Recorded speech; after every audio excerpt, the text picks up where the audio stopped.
Bonjour à tous, dans Triangulant l'info aujourd'hui, intéressons-nous à un tweet du site d'information AES Info qui donne plusieurs informations sur le Mpox, de son apparition en passant par son mode de transmission jusqu'au vaccin contre la maladie.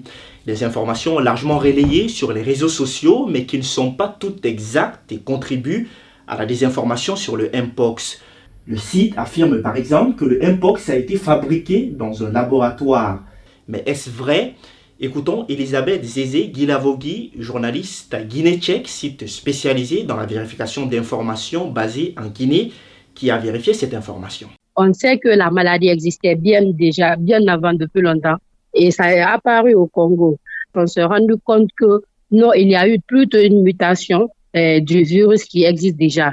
Déjà, la première souche qui était là, je crois que c'est le clade 2B qui était là, mais il y a une mutation de ce virus-là qui a conduit à la naissance d'une nouvelle souche du virus qui est le clade 1B, qui est plutôt plus dangereux que le clade 2B. Ce n'est pas une manipulation dans un laboratoire qui a conduit à la naissance de ce virus, mais plutôt une mutation génétique du virus.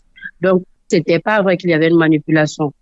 Selon toujours le site AES Info, les personnes atteintes du VIH ou les homosexuels sont celles qui sont les plus vulnérables. Qu'en est-il exactement, Elisabeth Zézé-Guilavogui? Les personnes les plus exposées au Mpox, c'est surtout les enfants qui sont le plus exposés. Et ceci, vraiment, c'est les nourrissons et les enfants, voilà.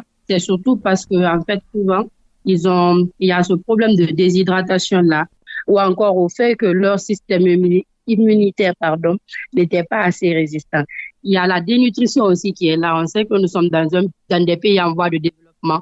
Donc, tout ça, en fait, montre que ces enfants sont plus exposés parce que là, en fait, ils ne sont pas aussi protégés qu'ils le devraient contre cette maladie. Autre information donnée par le site, le vaccin contre le Mpox aurait des effets secondaires. À date, il n'y a pas d'inquiétude. Personne n'a encore exprimé d'inquiétude, en tout cas, suite au fait que le vaccin pouvait provoquer autre chose. Mais là encore, aucune information ne dit vraiment qu'il pourrait y avoir d'effets secondaires importants.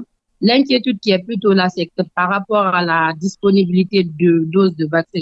Donc, c'est la seule inquiétude qui existait. Et je crois que dernièrement, en fait, il y a plusieurs doses de vaccins qui sont en train d'être livrées. Le Congo en a déjà reçu. Donc, c'était plus la seule inquiétude, contrairement à ce que l'AES prétendait. Ne craignez donc rien, vaccinez-vous contre le Mpox pour vous protéger contre la maladie, mais surtout suivez les instructions des autorités sanitaires dans vos différentes localités pour vous protéger contre la maladie qui touche plusieurs pays africains. La première chose à faire quand on reçoit de telles informations, c'est de se rendre dans le centre de santé le plus proche pour savoir si ces informations sont vraies ou fausses.